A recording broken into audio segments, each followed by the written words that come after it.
ব্রহ্মাণ্ড ভ্রমিতে ভ্রমিতে যদি কোনো ভাগ্যবান জীব গুরু কৃষ্ণ প্রসাদে পায় ভক্তিলতা বীজ, মালি হইয়া সেই বীজ যদি করে রোপণ, শ্রবণ কীর্তন জলে যদি করে সিঞ্চন, উপজিয়া পরে লতা ব্রহ্মাণ্ড ভেদে যায়, বিরজা ভেদ করি পরম ব্রহ্ম পায়।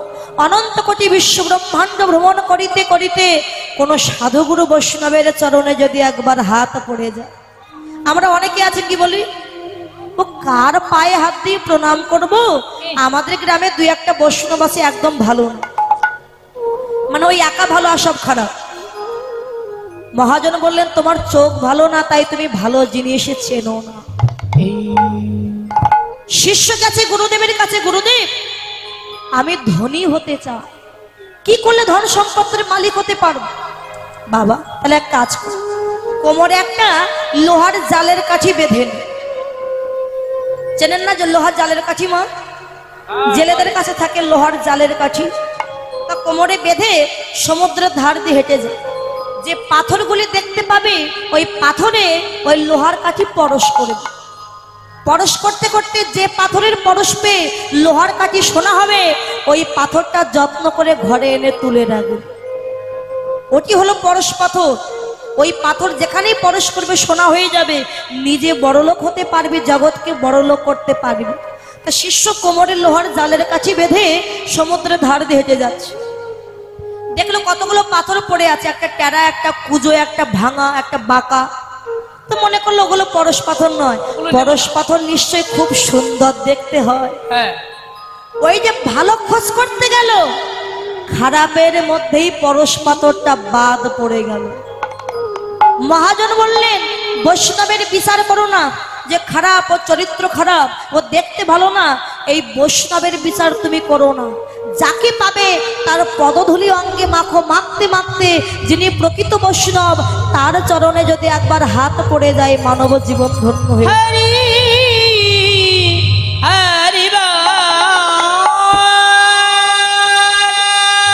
সাধক তুলসীদাস বললেন কস্তরে কুণ্ডল বৈশে মৃগ ফিরে বনমায়, ওইসে ঘাট ঘাট মে রাম হইসে দুনিয়া দেখে না। মৃগ মানে হরিণ, হরিণের নাভিতে যখন কস্তুরী জন্ম নেয়, সেই সুগন্ধযুক্ত বস্তু পাওয়ার জন্য হরিণ বন বনান্তরে ঘুরে বেড়ায়, কিন্তু হতভাগা হরিণে জানে না যে বস্তু পাওয়ার জন্য আমি বন বনান্তরে ঘুরে বেড়াচ্ছি, ওই বস্তুটি আমার দেহের মধ্যেই জন্ম নিয়েছে। তাই ভগবান দেখতে গয়া কাশী বৃন্দাবন চলে যায়, একবারও দেখলাম না হৃদয় মন্দিরেই ভগবান বসে আছে। ভগবান আছেন মন্দিরে, তবে ইট বালি সিমেন্টের মন্দিরে নয়, মন দি রে প্রত্যেকের হৃদয় মন্দিরে স্বয়ং ভগবান বিরাজ করছে। ওমা ভগবান শ্রীকৃষ্ণ বিশ্বরূপ দেখিয়েছিল কাকে? মা কাকে দেখিয়েছিল বিশ্বরূপ? তৃতীয় পাণ্ডব গান্ডীবধারী অর্জুন। শুধু অর্জুনকে নয়, আর একজনকে বিশ্বরূপ দেখিয়েছিলেন, কিন্তু সে দেখেও চিনতে পারেনি। কে? অহংকারী দুর্যোধন। কবে দেখিয়েছিলেন না? ভগবান শ্রীকৃষ্ণ পঞ্চ পাণ্ডবের পক্ষ থেকে হস্তিনাপুরে দুর্যোধনের কাছে গিয়ে বলেছিলেন, দুর্যোধন পঞ্চ পাণ্ডবকে রাজত্ব দিতে হবে না, শুধু 5খানা গ্রাম দিয়ে দাও ওদের 5 ভাইকে, তাহলে এই রক্তক্ষয়ী যুদ্ধ আর হবে না। কত মায়ের কোল খালি হয়ে যাবে এই যুদ্ধে, কত স্ত্রী স্বামী হারা হবে, কত কন্যা কত পুত্র পিতা হারা হয়ে যাবে, এই যুদ্ধ হবে না, শুধু 5খানা গ্রাম দিয়ে। অহংকারে মত্ত হয়ে দুর্যোধন বলেছিল, কি বেটা গোয়ালা ছেলে, তুমি আমায় জ্ঞান দিতে এসেছো? কে কোথায় আছিস? ওই বেটা গোয়ালা ছেলেকে বেঁধে ফেল। বাদ। আচ্ছা ভগবানকে কি ধরা অত সহজ? যদি ধরা না দেয়, বেঁধে ফেলেছে, ধরা তো দিয়েছে, বড় বড় শিকল দিয়ে বেঁধেছে, শিকল তেমন করে কাঁধে নিয়ে টানতে টানতে নিয়ে চাই বেটা গোয়ালা আছে। অন্ধকার কারাগারে বন্ধ করে দিয়ে বলছে, এই ঘরে তোমায় বন্ধ করে দিলাম কৃষ্ণ, সারা জীবন এখানে বন্ধ হয়ে থাকো, দেখি কে তোমায় বাঁচাতে আসে। বড় বড় তালা দিয়ে দুর্যোধন দুর্যোধন যেই না কারাগারের সম্মুখ থেকে এমন করে পশ্চাতে তাকিয়েছে, মানে পশ্চাতে পেছন দিকে তাকিয়েছে, দেখে কি? দেখে আগে কৃষ্ণ পিছে ও কৃষ্ণ, আগে কৃষ্ণ পিছে ও কৃষ্ণ, আগে কৃষ্ণ পিছে ও কৃষ্ণ, আগে কৃষ্ণ পিছে ও কৃষ্ণ, ডাইনে কৃষ্ণ বামে কৃষ্ণ, আগে কৃষ্ণ পিছে ও কৃষ্ণ, ডাইনে কৃষ্ণ বামে কৃষ্ণ, আগে কৃষ্ণ পিছে ও কৃষ্ণ, আগেও কৃষ্ণ পিছেও কৃষ্ণ, ডাইনেও কৃষ্ণ বামেও কৃষ্ণ, মানে যেদিকে তাকাতে শুধু কৃষ্ণ আর কৃষ্ণ। বাবা বিশ্বরূপ মানে কি? ভগবান বিশাল রূপ ধারণ করেছিলেন, এটাই বিশ্বরূপ বলেন। আগো বিশ্বরূপ সেই দেখতে পায় যিনি বিশ্বাস করেন অন্তর্যামী শ্রী গোবিন্দ সর্বময় তিনি বিরাজ করছেন। এটা যিনি বিশ্বাস করেন তিনি ঘরে বসেই ভগবানের বিশ্বরূপ দর্শন করতে পারে। হরিবল, ঘরে বসে বিশ্বরূপ দর্শন করতে পারে। এখন অর্জুনের রথের সারথি হয়েছিল কে? কৃষ্ণ। ওমা, আমরা কৃষ্ণকে বলি অর্জুনের সখা আমার কৃষ্ণ। অর্জুনের মনে বড় অহংকার হয়েছিল কি জানে? ভগবান আমায় বিশ্বরূপ দেখে, ভগবান আমার সখা আমার বন্ধু, যে কৃষ্ণকে পাওয়ার জন্য অনন্ত কোটি ব্রহ্মাণ্ডের জীব কাঁদে, আর সেই কৃষ্ণ সদা সর্বদা আমার কাছেই থাকে। আমার মতো বড় আর কেউ নেই, আমার সখা। তো ভগবান দেখছে তার তো মনে অহংকার হয়ে গেছে, অহংকার করলে তো তার অহংকার চূর্ণ করতেই হবে। অর্জুন, অর্জুন, ওই যে একটা গঙ্গা দেখছো না, ওই গঙ্গার জলে একটি পদ্ম ফুল প্রস্ফুটিত হয়েছে, যাও না পদ্ম ফুলটিকে চয়ন করে এনে দাও আমাকে। ও প্রভু, একটা পদ্ম ফুল চয়ন করতে তুমি আমাকে পাঠাচ্ছ? কোথায় যুদ্ধ হচ্ছে আমাকে পাঠাও, আমি হলাম মহাবীর, আমার মতো শক্তিশালী বীর ধনুর্ধারী আর কেউ না। তাহলে যাও না। যাচ্ছে কৃষ্ণ নাম গাইতে গাইতে, আর রাস্তার ধারে একটি বৃক্ষের তলদেশে বসে আছিল রাম ভক্ত। কে রাম ভক্ত? হনুমান। সে তো অমর হয়ে আছে, রাম ভক্ত হনুমান বসে কৃষ্ণ নাম শুনে তাকে দেখে যে অর্জুন আসছে। তাড়াতাড়ি করে উঠে একেবারে রাস্তার উপরে দাঁড়িয়ে এমন করে দাঁড়িয়েছে করজ। অর্জুনকে দেখে প্রণাম করেছে, আর অর্জুন হনুমানকে দেখেও প্রণাম করেছে। মানে ভক্তের সঙ্গে দেখা হলে যেটা হয়, আমরা বলি জয় নিতাই, হরে কৃষ্ণ। দেখবেন কোনো ভক্ত বাবা যদি অন্য কাউকে দেখে একটু হরে কৃষ্ণ জয় নিতাই বলে, তখন অপরজন বলে, ও দাদা তুই যে বড় ভক্ত হয়ে গেছিস রে, বড় কৃষ্ণ ভক্ত হয়েছিস, খুব যে হরি বল বলছিস। ঠাট্টা করে না। গলায় যে একটু তুলসীর মালা পরবেন, পাশের বাড়ির বৌদি আপনাকে দেখে বলবে, এ দিদি খুব যে তুলসীর মালা পরেছিস, কি রে ভক্ত হয়ে গেলি নাকি? উপহাস করে, ক্রিটিসাইজ করে, নিরামিষ খাস। এখন আমরা অনেকে আছে দেখি, সবাই যখন উপহাস করছে মালা খুলে ফেলি, মালা খুলে ফেলে কৃষ্ণ ভজন করব না, তবে কি ভগবানের কৃপা লাভ করতে পারবে? ও তো বলবে আপনি কৃষ্ণ ভক্ত হন, আপনাকে দেখে উপহাস করবে, সমালোচনা করবে, কিন্তু আপনি না খেয়ে অনাহারে এক সপ্তাহ পড়ে থাকেন ঘরে, কেউ আপনাকে দেখতেও যাবে। এই হলো মায়ার সংসার। হরিবল বলে বলো দুঃখ নেই, আপনার লক্ষ্য থাকবে গৌর গোবিন্দের চরণের প্রতি। বলতে বলতে যখন মুখ ব্যথা হয়ে যাবে তখন আর বলবে না, বলা ছেড়ে দেবে। তা হনুমান অর্জুনকে দেখে সাদরে আদরে বসার জন্য আসন দিয়েছে। আসন বলতে ওই বৃক্ষের নিচেই বসতে দিয়েছে। বাবা ভক্তের সঙ্গে দেখা হলে কি হয়, কৃষ্ণ কথাই তো আলোচনা হয়। তা হনুমান বলে, অর্জুন ঠাকুর অনেকদিন বাদে একজন ভক্তের দেখা পেল, পরম কৃষ্ণ ভক্ত তুমি। আর যে এই কথাটা বলছে অর্জুনের অহংকারটা আরো বেড়ে যাচ্ছে, দেখেছো আমাকে বলছে পরম কৃষ্ণ ভক্ত। তো আমারও অনেক ভাগ্য যে তোমার মতো ভক্তেরই দেখা পেল। অর্জুন ঠাকুর তুমি একটু তোমার প্রভু কৃষ্ণের কথা বলো, আর আমি একটু আমার প্রভু রামের কথা বলবো। হরে অর্জুন তখন বলছেন ভগবান শ্রীকৃষ্ণ কংস কারাগারে আবির্ভূত হয়েছিলেন। পুতনা রাক্ষসী বধ করলো, নন্দালয়ে গিয়ে বগাসুর বধ করলো, সমস্ত ঘটনা খুলে বললো, কংস বধ করলো। তা বলছে এবার তুমি তোমার প্রভু রামের কথা বলো। রামের কথা বলছে, জানো আমার প্রভু রাম বড় দয়ালু, দশরথের গৃহে জন্মগ্রহণ করেছে। যখন রামচন্দ্র বড় হলেন, বিবাহ দিলেন, পিতৃসত্য পালন করবার জন্য রামচন্দ্র বনবাসে চলে গেলেন। সঙ্গে ছিলেন লক্ষ্মণ আর মা সীতা। বনে চলে গেলেন, দুষ্টু রাবণ মা সীতাকে হরণ করে নিয়ে চলে গেল। আর সীতাকে উদ্ধার করবার জন্য আমার প্রভু রামচন্দ্র সাগরের উপরে সেতু বন্ধন করেছিল পাথর দিয়ে। বাবা, যখন হনুমানের দল, বানরের দল সেতু বাঁধছে,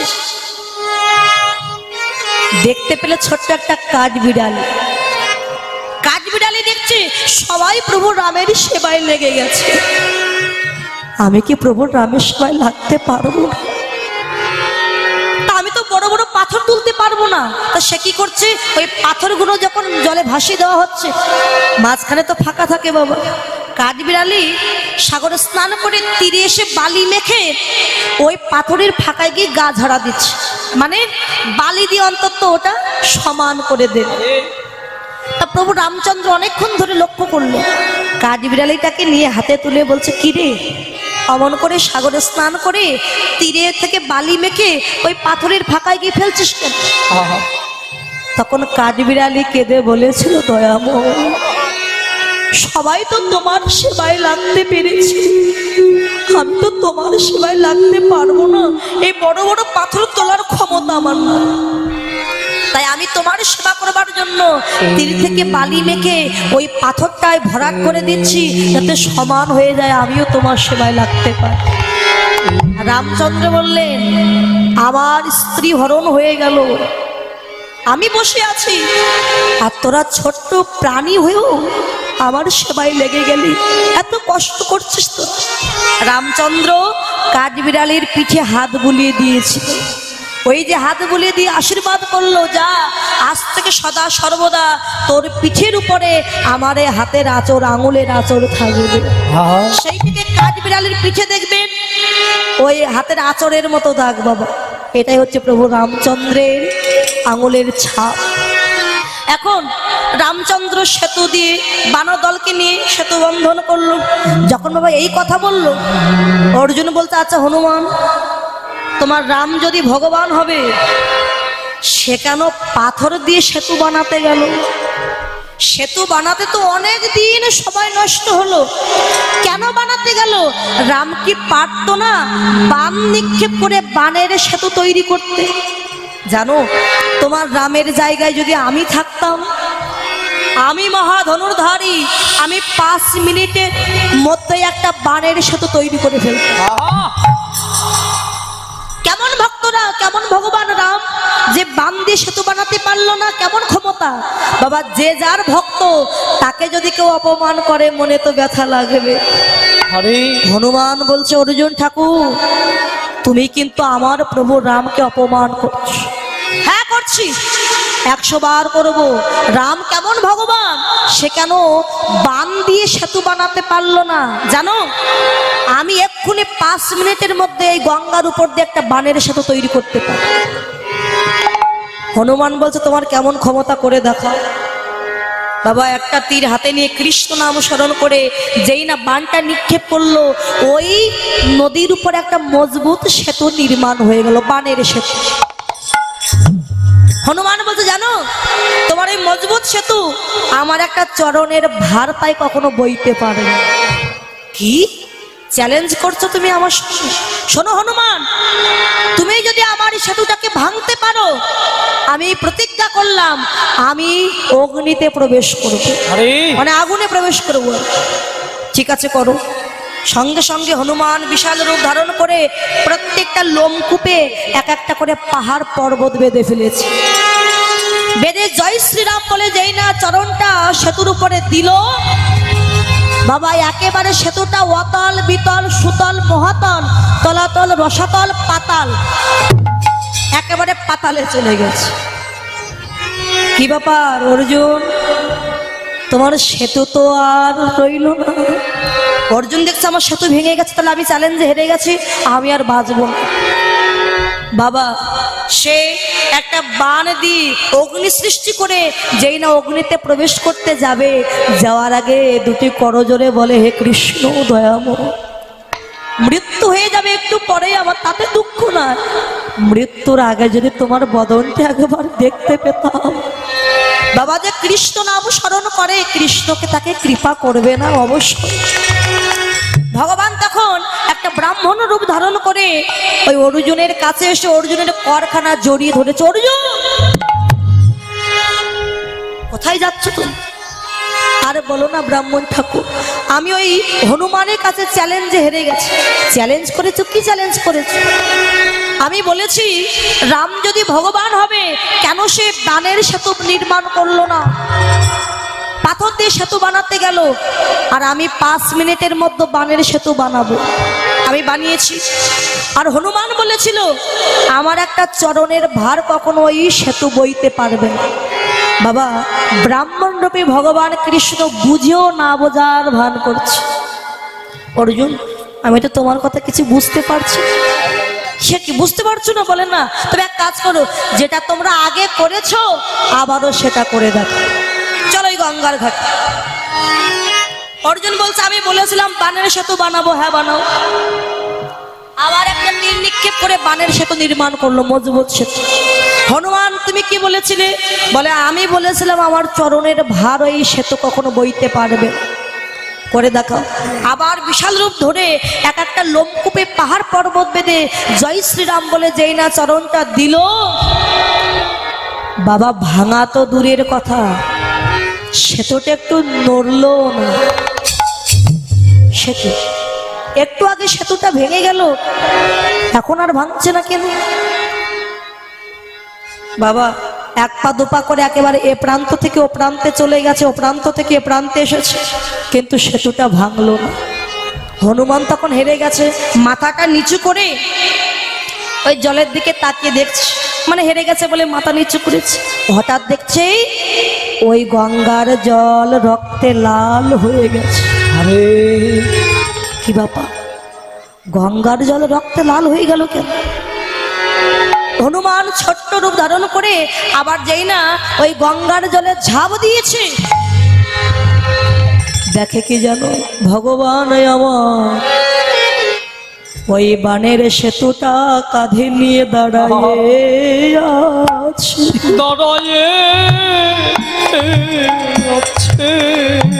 আর তার কাঁধ থেকে রক্ত বয়ে যাচ্ছে। কাঁধ কেটে গেছে তো রক্তে লাল হয়ে গেছে গঙ্গার জল। হনুমান বলে প্রভু তুমি কেন বানের সেতু কাঁধে নিয়ে দাঁড়িয়ে আছো?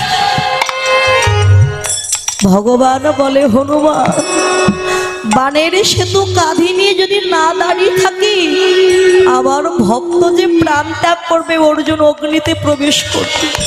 আর বানের সেতুটা কাঁধে নিয়ে দাঁড়িয়ে আছে আরেকটি কারণ। কি কারণ জানো? এ জগতে ভক্ত কাঁদে আমার চরণ পাওয়ার জন্য, আর আমি কাঁদি আমার ভক্তির চরণ পাওয়ার জন্য। কিন্তু কোন ভক্ত তো তার চরণে আমায় দেয় না।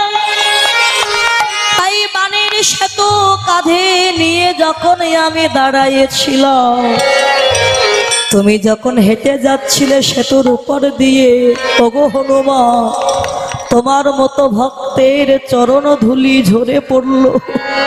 তখন কি হলো জানো? আমি ওই ভক্তের চরণ ধুলি আমার অঙ্গে মেখেছি। ভক্তে চরণ ধুলি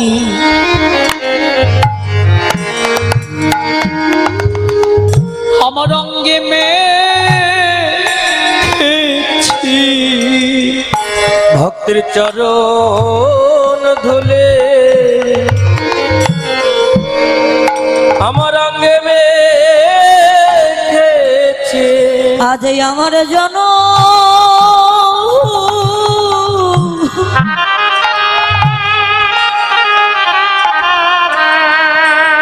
ধন্য করেছি ভক্তের চরণ ধুলি আমার অঙ্গে মেখেছি। আজ আমার জন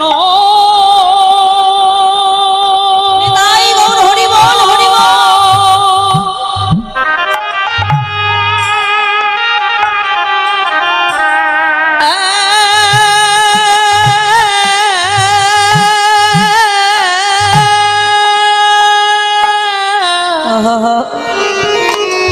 আমি ধন্য আজ আমার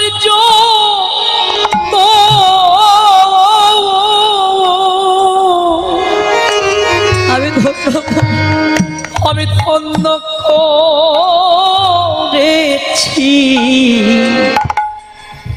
এ ভক্তের চরণ ধুলি আমার অঙ্গে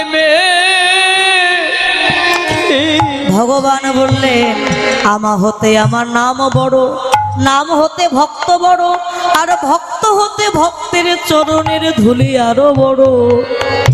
ভক্তগণ এসেছ যখন সকল মানে অভিমান ত্যাগ করে একবার মাখো ভক্তের চরণ ধুলি। তাই গৌর হরি বল। চরণ ধুলি একবার মাখো ভক্তে চরণ ধুলে আমার দিন মায়া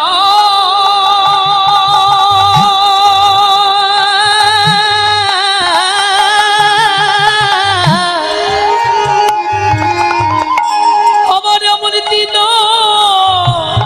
ওই কি না একবার মাখো ভক্তে চরণ ধুলি মাখো আমার এমন দিন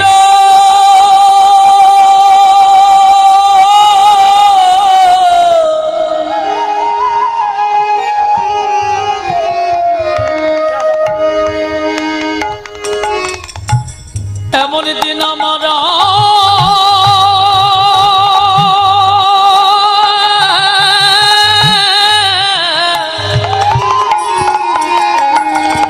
আমার আর হয় কি না হয় একবার মাখো ভক্তি চরণ ধুলি অঙ্গে মাখো এমন ভাগ্য হয় কি না হয় একবার মাখো ভক্তের চরণ ধুলি। সবাই মাখো ভক্তে চরণ ধুলি সবাই মাখো ভক্তের চরণ ধুলে সবাই মাখো ভক্তের চরণ ধুলে এমন দিন আর হয় কি না হয় মাখো ভক্তে চরণ ধুলি মাখো। ভগবান হনুমানকে নিয়ে তীরে উঠে বললেন, হনুমান আমি তোমার কাছে একটা বস্তু চাইবো, দেবে? বলো প্রভু কি বস্তু তুমি চাও? কেননা তুমি আমার রাম মূরতির ভক্ত আর অর্জুন আমার কৃষ্ণ মূরতির ভক্ত, দুজনেই আমার ভক্ত। আমি চাই অর্জুন এবং তোমার মধ্যে কোনো দ্বিধাদ্বন্দ্ব যেন না থাকে, তোমরা এক হয়ে যাও।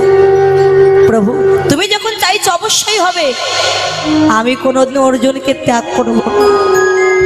বলবে কথা দাও ত্যাগ করবে না তো? না প্রভু আমি ত্যাগ করব না, যেদিন কুরুক্ষেত্রে যুদ্ধ হবে সেদিনও আমি থাকবো অর্জুনের সঙ্গে। কোথায়?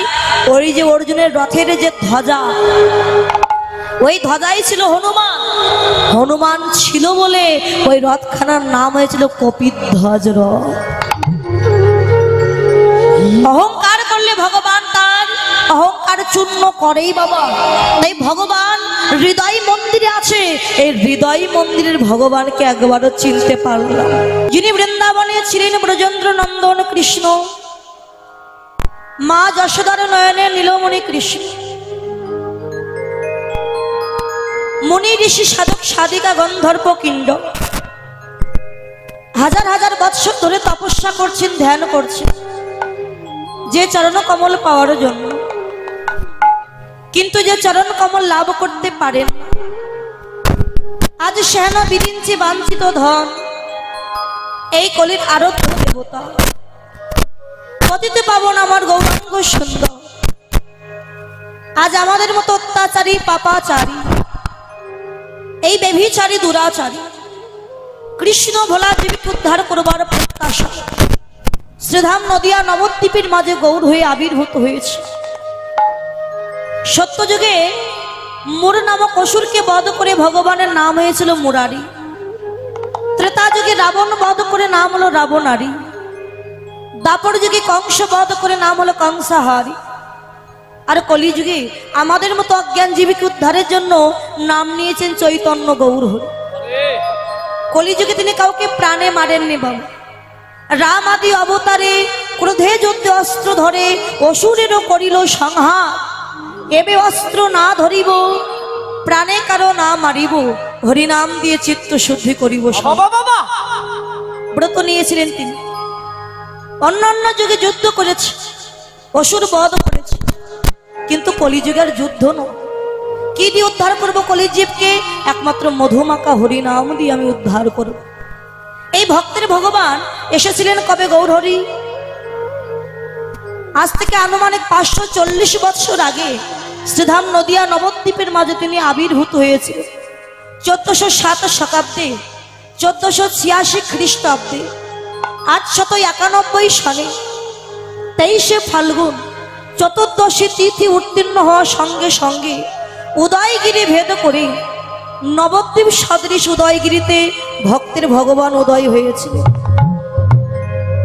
এই যে সামনে দোল পূর্ণিমা আসছে, ও মা, এই দোল পূর্ণিমা কার জন্মদিন গো মা? গৌর হরি।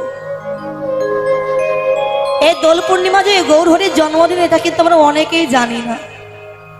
তবে হ্যাঁ, এটা জানি কি দোল পূর্ণিমা দিন আবির খেলতে হয়, কাদা ছোড়াছুড়ি করতে হয়, এটা আমরা সবাই জানি। যদি কাউকে জিজ্ঞাসা করা হয়, বলো তো দোল পূর্ণিমার দিন কি হয়েছিল, বলে কেন আবির মাখানো হয়েছিল। কিন্তু এটা যে গৌরের জন্মদিন, গৌর হরি এসেছিলেন।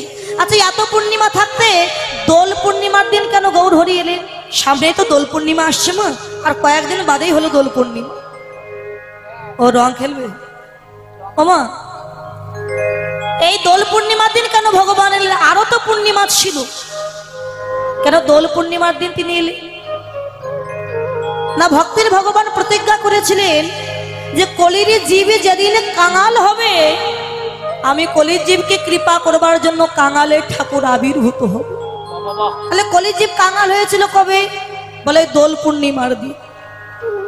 কেন কাঙাল হলো কেন? দেখুন, ওই দিন যতই বড় লোক হোক না কেন, যতই ধন সম্পত্তি থাক না কেন, ভালো পোশাক থাক না কেন, ভালো পোশাক ত্যাগ করে ছেঁড়া বসন পরে রাস্তায় রাস্তায় কিন্তু কাঙালের মতো ঘোরে। যদি বলেন কেন না, ভালো পোশাক পরলেই যদি আমায় রং মাখিয়ে দেয়, কাপড়টা নষ্ট হয়ে যাবে। বলুন সত্যি কিনা? ওই দিনে কিন্তু ভালো পোশাক আমরা কেউ পরিধান করি না। ভালো পোশাকটা ছেড়ে পুরাতন পোশাক, ছেঁড়া পোশাক পরে কাঙালের মতো রাস্তায় রাস্তায় ওই দিন কলির জীব ঘুরেছিলেন। আর কলির জীবকে কৃপা করবার জন্য শচী গর্ভরূপ সিন্ধুকে ভেদ করে দিয়ে নবদ্বীপ সদৃশ উদয়গিরিতে ভক্তের ভগবান উদয় হয়েছে। হরিবল হরিবল। এই যে দোল পূর্ণিমা আবির খেলা হয়, এই আবিরের জন্মটা কোথায়? আবিরটা কে মা? আবিরের জন্ম কোথা থেকে মা? আবিরটা কে? দেখুন, বৃন্দাবনের শ্রীমতী রায়ধনী সখীগণকে নিয়ে যখন রাধাকুণ্ডে জলকেলি করতে যেতেন, একটা অসুর ছিল যার নাম ছিল মেট্রোসুর। অনেকে বলে মেরাসুর, তো মেরাসুর কি মেট্রোসুর বলে? তো এই মেট্রোসুর শ্রীমতী রায়ধনী এবং সখীগণের অঙ্গ স্পর্শ করবার জন্য উদ্যত হয়। অসুর তো, অসুর মনোবৃত্তি। এখন সখীগণ এবং রায়ধনী এটা গোবিন্দকে জানা। গোবিন্দ বললেন, সখীগণ তোমরা চিন্তা করো না, আবার যদি কোনোদিন এমন আচরণ করো এই মেট্রোসুর, সেদিন তোমরা আমাকে বলো। আবারও জলকেলি করতে গেছে। ওই মেট্রোসুর আবারও যখন রায়ধনী এবং সখীগণকে স্পর্শ করবার জন্য উদ্যত হলো, মানে দুর্ব্যবহার যেটাকে বল, তা গোবিন্দ জানতে পেরে মেট্রসুরের কাছে এসে বললেন, মেট্রসুর, তোমার এত বড় স্পর্ধা, তুমি আমার রায়ধনী সখীগণের সাথে দুর্ব্যবহার করলে আমি তোমায় ভস্মীভূত করব, অভিসম্পাদ দেব, তুমি ভস্ম হয়ে যাবে। যখন অভিশাপ দিতে গেল, মেট্রসুর করজোরে কেঁদে বলেছিল, দয়াময়, কি সৌভাগ্য আমার, জগতে অনন্ত কোটি ব্রহ্মাণ্ডের জীব কাঁদে ওই ভগবানের চরণ পাওয়ার জন্য। কত মুনি ঋষি জাগর্ষি দেবর্ষি তপস্যা করছে, কিন্তু এই চরণ পায় না। আর সেই বিরিঞ্চি বাঞ্ছিত চরণ কমল আমি পেয়েছি। প্রভু, মৃত্যু তো সবার একদিন না একদিন হবে, তোমার হাতে যদি আমার মৃত্যু হয় এর চাইতে সৌভাগ্য আমার কিছু না। দয়াময়, আমার মৃত্যু তাতে কোনো দুঃখ নাই, তবে একটা মনের আশা কি জানো, মৃত্যুর পরেও যেন আমি তোমার সেবায় লেগে যেতে পারি প্রভু। বেশ, তোমার ওই ভস্মীভূত মানে ছাই থেকে আবিরের জন্ম হবে, আমি তোমায় প্রতিজ্ঞা করলাম, আবিরের জন্ম হবে। আর ওই আবির সেদিনে সবাই একদিন অঙ্গে মাগবে। বাবা যখন ভস্মীভূত করলো, ছাই থেকে আবিরের জন্ম হলো, আর এই আবির নিয়ে সখীগণ আমার প্রাণ গোবিন্দের চরণ কমলে দিয়ে তারপরে সর্বাঙ্গে মাখিয়েছিলেন, আর গোবিন্দ সখীগণ এবং রায়ধনীর অঙ্গে মাখিয়েছিলেন ওই আবির। হরি হরি হরি হরি হরি বল। সেই থেকে আবির খেলার রীতি বাবা প্রচালিত হয়েছে জগৎ। এই দোল পূর্ণিমার দিনকে অনেকে আবার ওই হোলি উৎসব বলে, হোলি হোলি বলে না মা? হোলি বলে কেন? এই যে হোলিকা থেকে এসেছে হোলি। হোলিকাটাকে না পরম হরি ভক্ত ছিলেন কে? ভক্ত প্রহ্লাদ। এই প্রহ্লাদের পিতার নাম ছিল হিরণ্যকশিপু আর মায়ের নাম ছিল কয়াধু। যখন প্রহ্লাদকে মারতে যাবে, তার পিতা বিষধর সর্প যে খাঁচায় বন্দি, সেই খাঁচায় বন্ধ করে দিল। যখন খাঁচায় বন্ধ করে দিয়েছে, বিষধর সর্প হিংস্র তো ছুটে আসছে, ধেয়ে আসছে তাকে দংশন করবার জন্য। প্রহ্লাদ দুটি বাহু উত্তোলন করে যেই না হরি বল নাম বললে, হরি নাম শ্রবণ করে ওই বিষধর সর্পগুলো দংশন করা তো দূরের কথা, প্রহ্লাদের চরণে এসে পড়েছে। যখন সাগরে নিক্ষেপ করতে গেল, কে যেন তাকে রক্ষা করলো। আগুনে নিক্ষেপ করতে গেল, কে যেন তাকে রক্ষা করলো, মারতে পারছে। তখন ওই প্রহ্লাদের পিসি ছিল বাবা, যার নাম ছিল হোলিকা। এই স্বয়ং সৃষ্টিকর্তা ব্রহ্মা হোলিকাকে বর দিয়েছিলেন যে, হোলিকা, তুমি যদি কখনো অগ্নিতে মানে আগুনে প্রবেশ করো, তুমি কখনো পুড়বে না, তবে হ্যাঁ তুমি একা। আগুনে যদি কোনোদিন প্রবেশ করো তুমি পুড়বে না, একার কথা বললে। কিন্তু হোলিকার তো জ্ঞান নেই, যেই না শক্তি হাতে পেয়েছে আর তো হিতাহিত জ্ঞান নেই। বাবা শক্তি যখন পাই আমরা, যখন দেহে শক্তি আসে, তখন মানুষকে আর আমরা দাম দিতে চাই, শক্তির অপব্যবহার করি, তার তো জ্ঞান নেই। যখন হোলিকাকে আহ্বান করলেন যে প্রহ্লাদকে নিয়ে তুমি অগ্নিতে প্রবেশ কর, আর হোলিকা ভক্ত প্রহ্লাদকে কোলে নিয়ে যেই না আগুনে প্রবেশ করেছে, আগুনের ভিতরে গিয়ে প্রহ্লাদ তো যেই না হরি নাম কৃষ্ণ নাম করে উঠলো, প্রহ্লাদ পুড়ে যাওয়া তো দূরের কথা, উপরন্ত হোলিকা পুড়ে ছাই হয়ে গেল। আপনারা বলবেন বর দেওয়া ছিল, তাহলে পুড়লো কেন? মানে বর দিয়েছিল তুমি একা প্রবেশ করবে, সঙ্গে তো কাউকে নেওয়ার কথা বলিনি, বরটা আর কাজ করলো না। সৃষ্টিকর্তা ব্রহ্মার কথা লঙ্ঘন করেছে, এই হোলিকা পুড়ে ছাই হয়ে গেল। ওমা, রাখে হরি তো মারে কে, আর মারে হরি তো রাখে। সেই হোলিকা থেকে হোলি উৎসব, আমরা সবাই এই দিনটাকে হোলি উৎসব বলি। অনেকে আবার আমরা ওই কি করি, চাচর পোড়া, মানে পুরানো বস্ত্রগুলিকে, পুরনো জিনিসগুলোকে পুড়িয়ে আমরা শুদ্ধ ভালো বস্তুটিকে আহ্বান করি। এই দিনটায় ভক্তের ভগবান আমার আবির্ভূত হয়েছিল এই কলিহত জীবীকে কৃপা করবার জন্য। কিন্তু এই দিনটা আমরা অনেকে মানতে চাই। ছেলের জন্মদিন হচ্ছে সবাই মানে, কত কি এই আয়োজন করি ছেলের জন্মদিন, মেয়ের জন্মদিনে কত কি আয়োজন করি, কিন্তু এই যে দোল পূর্ণিমার দিন আমার গৌর হরির জন্মদিন, এটা আমরা কেউ মনে রাখি। একবার ভগবানের চরণে যাই না, উপরন্ত আমরা আবির মেখে কাদা ছোড়াছড়ি করে পাগল হয়ে যায়। আবির মাখতে গেলে আগে ওই আবির নিয়ে আমার গৌর হরির চরণে কিংবা কৃষ্ণ চরণে আগে দাও, তারপরে গুরুজনের কপালে দাও। কিন্তু তার আগে আমরা নিজে মেখে ভূত সেজে সংসেজে ঘুরে বেড়াই, তাই তো মা? আজকে ভক্তের ভগবান আবির্ভূত হলেন এই কলিহত জীবীকে কৃপা করবার জন্য। বৈষ্ণব কবি বললেন, যদি গৌরাঙ্গ না হইতো কেমনে হইতো, কেমনে ধরিতাম দে আহামরি রে, কেমনে ধরিতাম দে। যদি গৌরাঙ্গ না হইতো তবে কেমন হইতাম, কেমনই ধরিতাম এই দেহ গো, কেমনই ধরিতাম।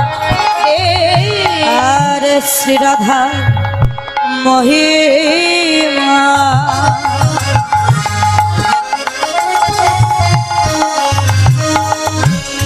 প্রেম রস সীমা, বল জগতে জানা তো কে। শ্রী রাধা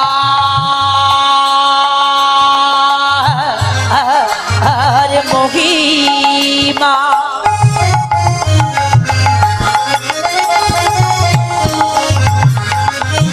প্রেম রস সীমা এই জগতে জানালো কে। রসের গৌর যদি নাই আসিত,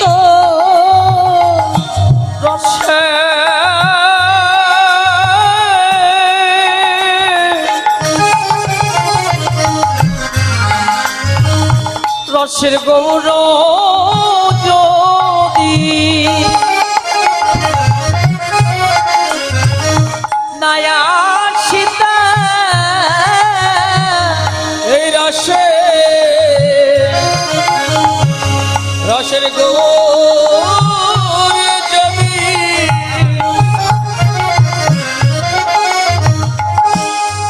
নাই আসিত,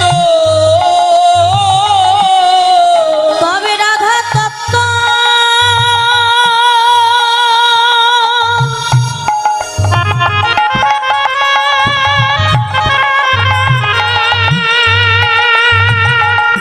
এই রাধা তত্ত্ব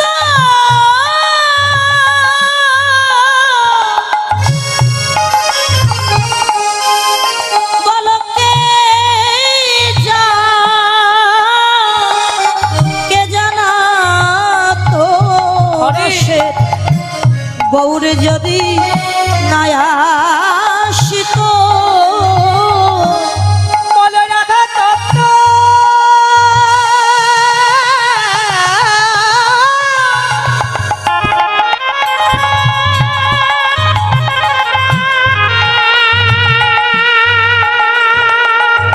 ওই রাধা তত্ত্ব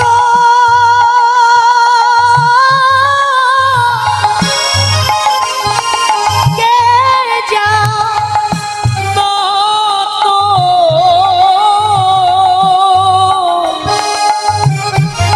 রসে গৌর যদি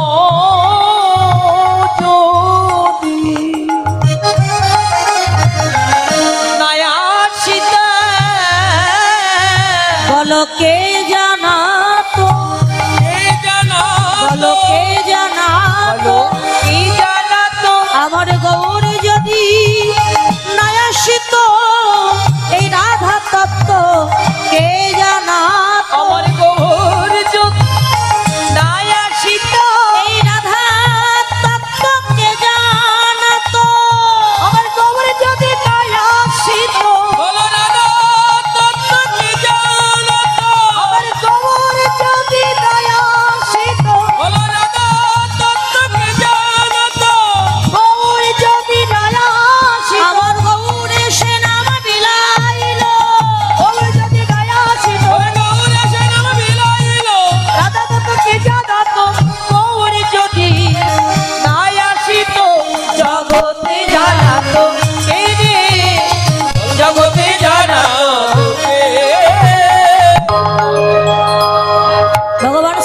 সখাগণকে সঙ্গে নিয়ে খেলা খেলছে কোথায়? যমুনা পুলিন। খেলা করতে করতে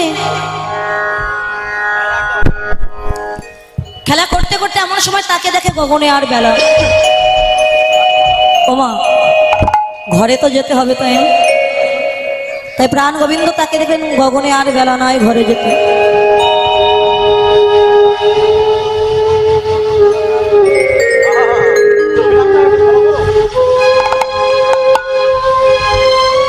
জয় রাধে।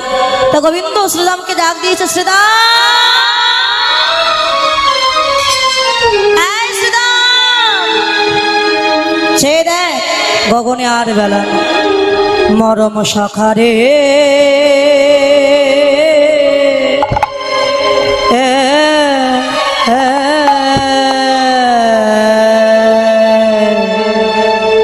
সখায়া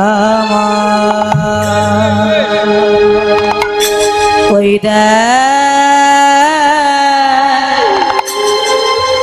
গগনে আর বেলি সন্ধ্যা দেবী তার আগমনী বার্তা জানায়ে যা। দিনমণি তার রথ চক্র গোটায় নিয়ে চলে যা। তাই বলি সখারে পালো পালো জড় কর।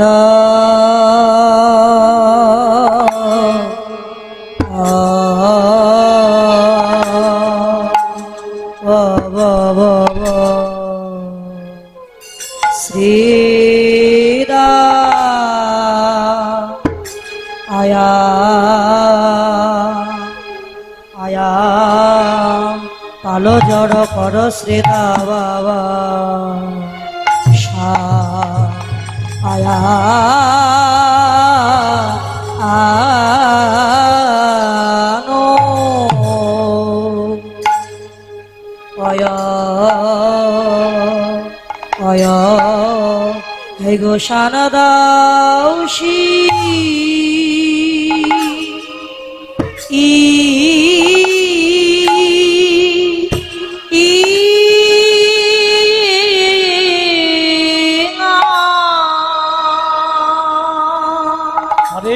হে গো শানদাও, হে গো শানদাও, শানদাও সিংহাই, ও সিংহাই রে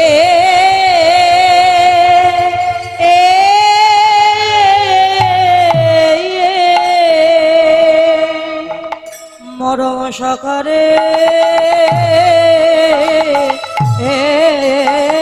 পালো পালো জড়ো কর।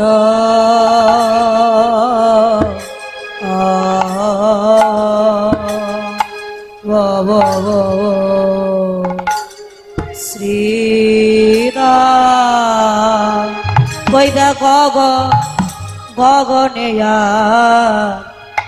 বেলি নাই ভাই সখারে ওই দাগ আর গগনে বেলি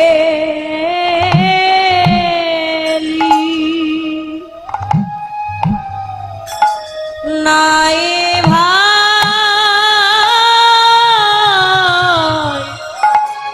চলো মোরা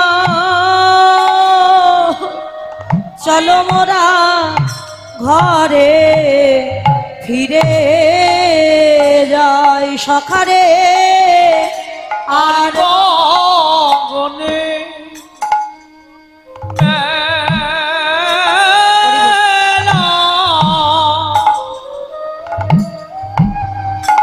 নয়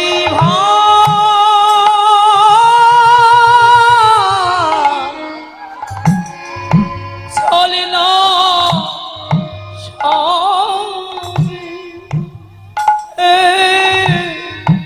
চলে না সবে ঘরে আহারে আর গগনে বেলি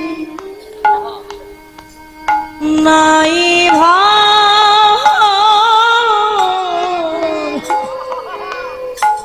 চলো মোরা সবাইকে যেতে হবে তো চলো মোরা ঘরে ফিরে যাই সখরে আর গগনে এলা।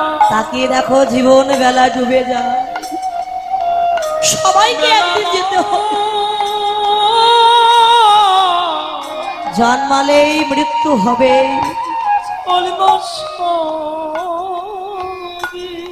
কখন ডাক আসবে চলে যেতে ছবি ঘরে তো ডাকছে শ্রীরাম চলো ঘরে যাও কোন ঘরে আপন ঘর এই জগৎ কি শিক্ষা দিচ্ছে জগৎ তোমরাও আপন ঘরের সন্ধানে চলো আর বেলা না ডুবে গেছে এই বেলা বেলা নাই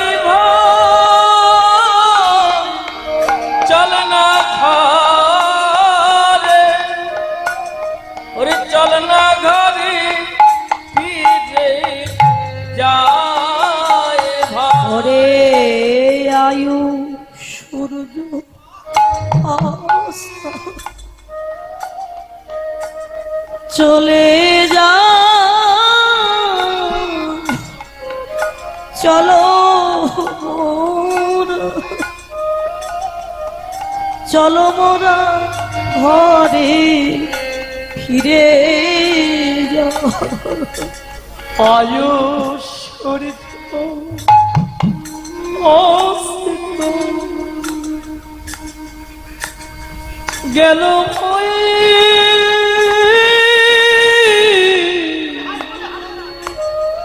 চলিল চলিল সবই ঘরে ফিরে যা আর গগনে এলো নাই ভাই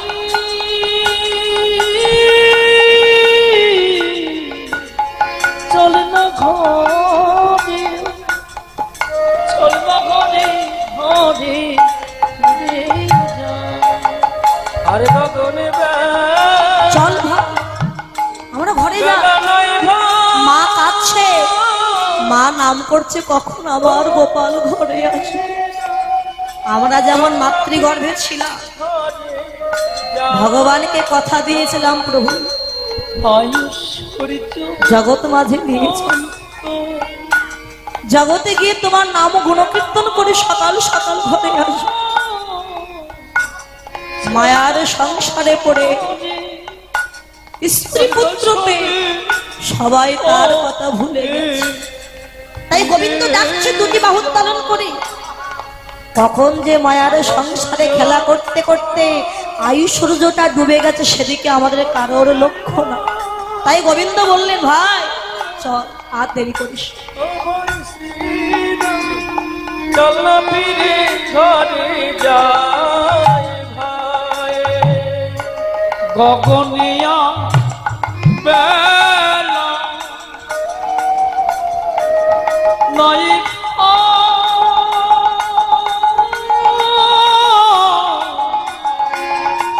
চলে না ঘরে চল না সবে ঘরে যা আয়ু সূর্য অস্ত অস্ত যাইব চল না ঘরে ফিরে যাই ভাই আয়ু সূর্য গেল ভাই চল না ঘরে চল না সবই ঘরে ফিরে যা আর গগনে বেলা নাই ভাই ও ভাই শ্রীরাম চল না ফিরে ঘরে ভাই, তাড়াতাড়ি করিস। ভাই গগনে বেলা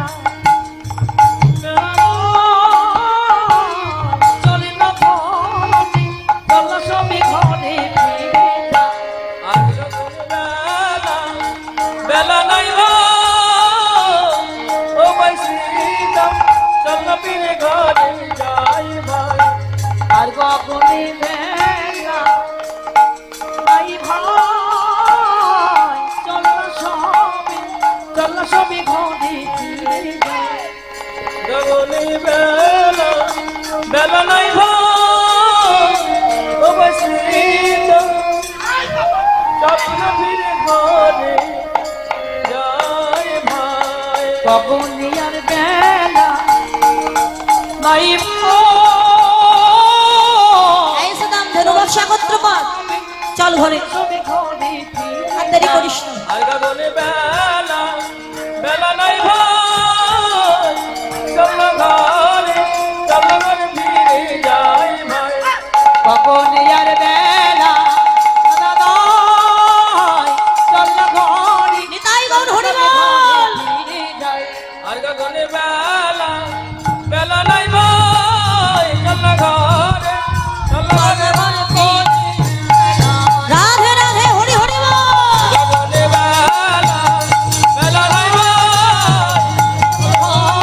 চল সবে ঘরে ফিরে চল কালো কালো জড় হর শ্রীরাম হাই ভাই চল ঘরে যাই পালো জড় কর শ্রীরাম শান দেহ শান দেহ সিংহায় আর পালো জড় করো রেছে সানো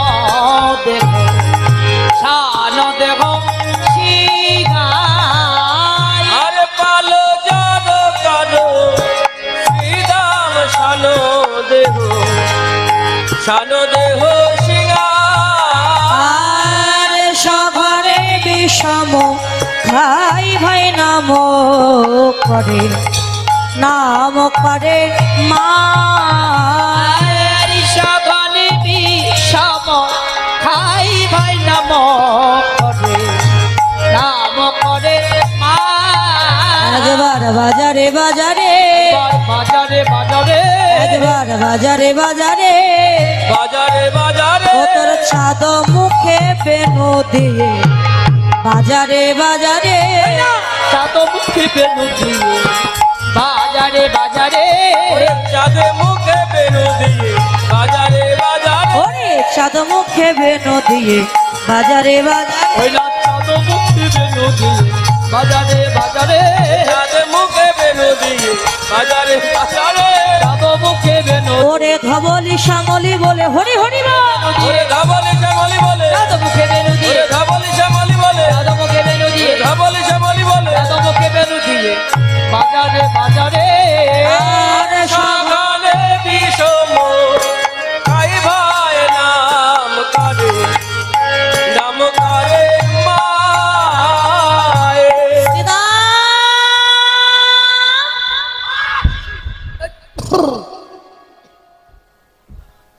ও সুদাম কি হলো সুদাম ও মা নাম করছে এই ভাই পালে যেন করো সুদাম সন্দেহ সিংহায় সঘনে বিষম খা এই যে বারবার বিষম খাচ্ছে আচ্ছা মা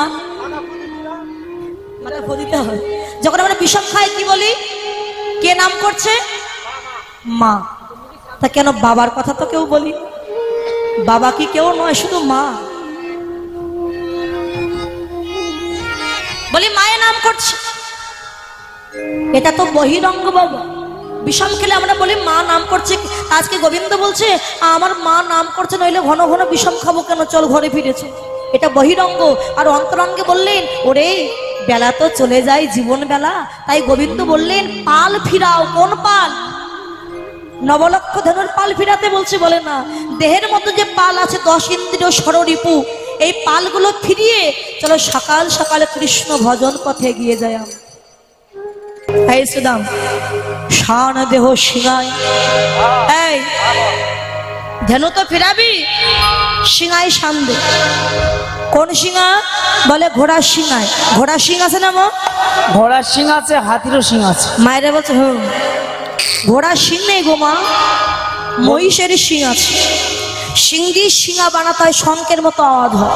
তো বলছে সামদেহ শিঙায়, তাহলে আমরা কোন শিঙায় শান দেবো? আমাদের কাছে তো ওই মহিষের শিঙা নাই।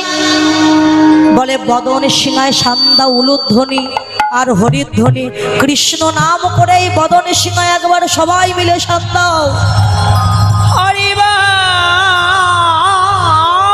শান্তি দেহের মধ্যে যে ধনুবৎস আছে, 10 ইন্দ্র স্মরণীয় ওই পালগুলো ফিরিয়ে চলে, একত্র করে আমরা ঘরে ফিরে যাই। কেননা আজ মাঠে আমাদের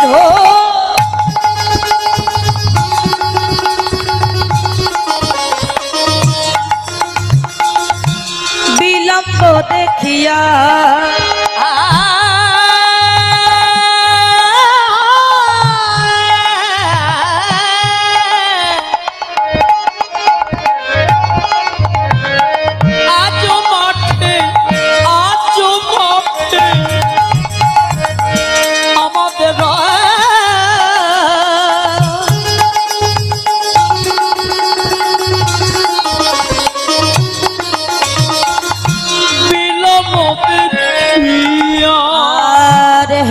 বুঝি আরে মাথা পথ পান চাইয়া বুঝি আগে মাথা ওই পথ পান চাইয়া আমার মাকা দানো উচিত নাই ভাই, আমার মাকা দানো উচিত নয়। আরে চলো মোরা ঘরে ফিরে যাই, মাকা দানো উচিত নয় ভাই। বলি চলো মোরা ঘরে ফিরে যাই, মাকা দানো উচিত নয় ভাই। আরে হেন বুঝি কালী মাতা কত পারে চাইয়া। বেলি অবসান হইল, চলো যাই ঘরে, মায়ে না দেখিয়া মোর পরানো বিদর। এই সুদাম, আমার মা কাছে আমার জন্য চল ঘরে যাই। সুদাম বলছে এই কানাই, তুই তো গোষ্ঠে আর তোর মা হলো ঘরে, হ্যাঁ আর তুই কি করে জানলি যে তোর মা তোর জন্য কাজ? আমি জানি ভাই, বৃহত্তর যখন মহত্তরে আসিয়া পৌঁছায় তখন হৃদয়কে স্পর্শ করি রাখিলে বোঝা যায় যে আমার মা আমার জন্য কাজ, এবং মাকে দেখবার জন্য আমার প্রাণ কাজ। আর দেরি করিস, চল আমরা ঘরে ফিরে যাই। চল ভাই। বলরাম দাস কহে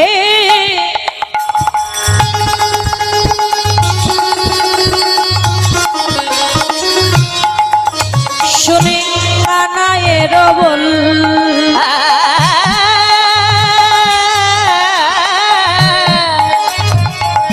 বলো রাম বলো রাম দাসী কহে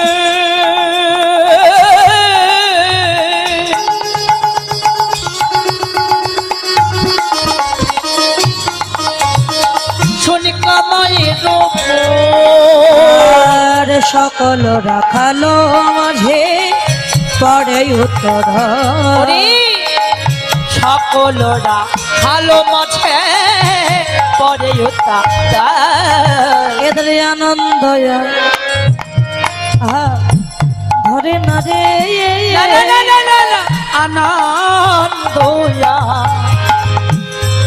হবে না রে, হরে আনন্দ হরে না রে, ওরে নিরানন্দ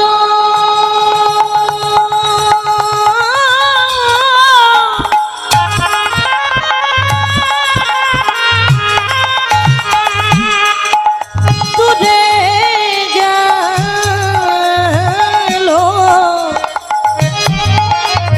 তাদের আনন্দ ধরে না গো, বলে নিরানন্দ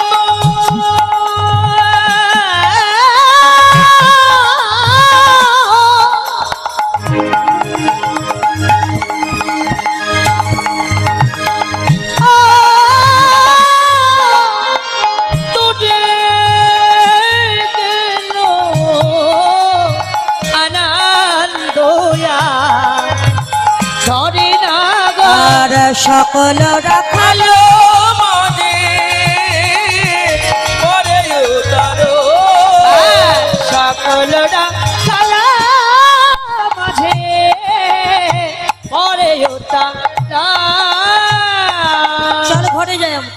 বাবা এই পালাটির নাম হচ্ছে উত্তরগোষ্ঠ। উত্তরগোষ্ঠ কাকে বলে? কৃষ্ণ যখন গোষ্ঠে আসে সেটাকে বলা হয় গমন গোষ্ঠ। তাহলে তিনি যখন ফিরে যাবে নিশ্চয়ই নাম হয় ফেরত গোষ্ঠ বা ফিরা গোষ্ঠ, কিন্তু না, নাম হলো উত্তরগোষ্ঠ। উত্তরগোষ্ঠ হলো কেন? দেখুন, এসেছি ভবে যেতেই হবে, এসেছি মরতে হবেই মরতে। স্বর্গের চারটি দ্বার, পূর্ব, পশ্চিম, উত্তর, দক্ষিণ। চারটি দ্বারের মধ্যে উত্তর দুয়ারটা হচ্ছে শ্রেষ্ঠ দুয়ার, মুখ্য দুয়ার। দেখবেন জীবিত অবস্থায় যদি উত্তরে মাথা দিয়ে কেউ ঘুমায় কিংবা সেবা করতে বসে, অন্য একজন ব্যক্তি গিয়ে বলে দাদা উত্তরে মুখ দিয়ে ঘুমাতে নাই কিংবা উত্তরে বসে সেবা করতে নাই। কিন্তু বাবা যেদিন মারা যায় সেদিন মাথাটা কোন দিকে দেয়? মাথাটা দেয় আমাদের দিকে, উত্তর দিকে। উত্তর দিকে তো সবারই দেয়, দক্ষিণে মাথা দেয়। হ্যাঁ, এক এক জেলায় বুঝি এক এক রকম বলে না, সবার মৃত্যুর পরে মাথাটা উত্তর দিকে দেওয়া হয়। কেন দেওয়া হয়? উত্তর দুয়ারটি শ্রেষ্ঠ দুয়ার। উত্তর দুয়ার দিয়ে যমরাজ্যে প্রবেশ করতে হয় বাবা, মোক্ষের দুয়ার। যমরাজ্যে যেতে হলে একটা নদী পার হতে হয়, যে নদীটির নাম হলো বৈতরণী নদী। বৈতরণী নদী পার হয়ে তারপরে আপনি যমরাজ্যে প্রবেশ করবেন। যমরাজ্যে গিয়ে জীবাত্মা পরমাত্মার সাথে মিলিত হবে। গোষ্ঠ দুইটা, একটা সংসার গোষ্ঠ আর একটা গোষ্ঠ যে গোষ্ঠে আমরা ছিলাম সেই একটা গোষ্ঠ। তাহলে মৃত্যুর পরে এই গোষ্ঠ ছেড়ে ওই গোষ্ঠে আমাদের ফিরে যেতে হবে উত্তর দুয়ার দিয়ে। তাই পালাটির নাম দিয়েছে উত্তর গোষ্ঠ। কৃষ্ণ যে শুধু ধনুবর্ষ নিয়ে ঘরে গিয়েছিল তাই উত্তর গোষ্ঠ বলে না, সবারই উত্তর গোষ্ঠে মানে ওই আপন গোষ্ঠে আপন ঘরে ফিরে যাওয়ার সময় হয়েছে। উত্তর দুয়ার দিয়ে সবাইকে যেতে হবে। তাই বলে ভাই এই পাল জড়ো কর, চাঁদ মুখে দিয়া বেনো নাম লইয়া সবধেনো চাঁদ মুখে দিয়া বেনো নাম লইয়া সবধেনো ডাকিতেলা গিলয় উচ্চয় সারে আহা মরি রে ডাকিতেরা, আহা মরি রে ডাকিতেরা, আহা মরি রে ডাকিতেরা, আহা মরি রে ডাকিতেরা, কিলো ইউচো আরে ধবলি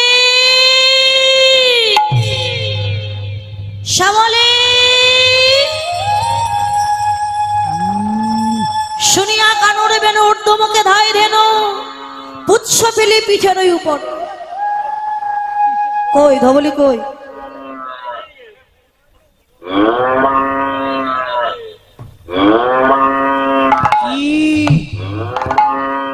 অবসান বেনুরা বুঝিয়া রাখালো সব, আসিয়া মিলল নিজ সুখে। জীবনে যে ধেনু ছিল ফিরাই একত্র করি। মনে যে ধেনু ছিল ফিরিয়া একত্র করিল, ধেনু ছিল ফিরিয়া একত্র কান চালাইল গোকুলের পথে। আরে চালাইল হরি হরি বল। আরে চালাইল গোকুলের পথে, ওরে শ্বেত কান্তি অনুপম আগে ধাই বলরা। কান্তি অনুপম আগে ধাই বলরা, এদিকে অনুপম আগে ধাই বলরা। আর শিশু চলে যাইতে পাবে, আর শিশু চলে যাইলে পাবে। শ্রীদাম সুদাম পাশে ভালো শোভা করিয়াছে, সুদাম মাঝি ভালো শোভা করিয়া তার মাঝে নবঘন শ্যাম। তার মাঝে নবঘন শ্যাম, যাতে কোরা খালো গণ দিয়া আমায় আবার। কত করে গাল গান দিয়া আমায় আমাগো। বলরাম হা বলরাম, বলরাম দাস চলু সঙ্গে। বলরাম দাস চলো সঙ্গে, বলরাম দাস চলো সঙ্গে। চলিতে চলিতে শ্রীদাম সাথে কদলি কানন হেরায়ে পথে। কদলি মানে কদলি মানে কলা। কলা। গোবিন্দ কলা গাছ দেখতে পেলে হ্যাঁ রে এই শ্রীদাম যা কলা পেড়েনি। কলা গাছ শ্রীদাম কলা পাড়তে পারলো না, গোবিন্দ শ্রীদামকে কাঁধে নিয়েছে, উঁচু করে ধরেছে, আর শ্রীরাম কলা পেড়ে নিয়ে এসে সখাগণের মাঝে সমান ভাগে ভাগ করে দিয়েছে। এবার কলা সভা করতে করতে গোবিন্দ ঘরে ফিরলেন। যাবট গ্রামের নিকটে গিয়ে সখাগণ যার যা ধেনুবৎস বেছে নিয়ে ঘরে যাচ্ছে আর বলে, কানাই আগামীকাল যেন আবার তো সঙ্গ কর। রায়ধনী বসেছিলেন অট্টালিকার উপর, দেখছে প্রাণ গোবিন্দ ঘরে ফিরে আসে। দুটি বাহু প্রসার করে রাজপথে দাঁড়িয়ে রায়ধনী আমার ডাক দিয়েছে, বধূ হে তুমি ওই না বেশে আইসো আমার ঘরে,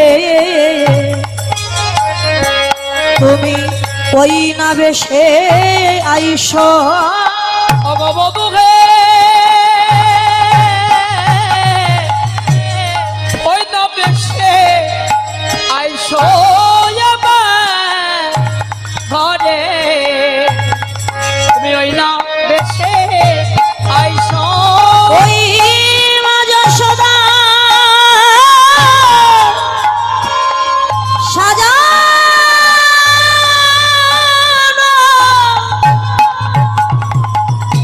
বেশে মা যশোদা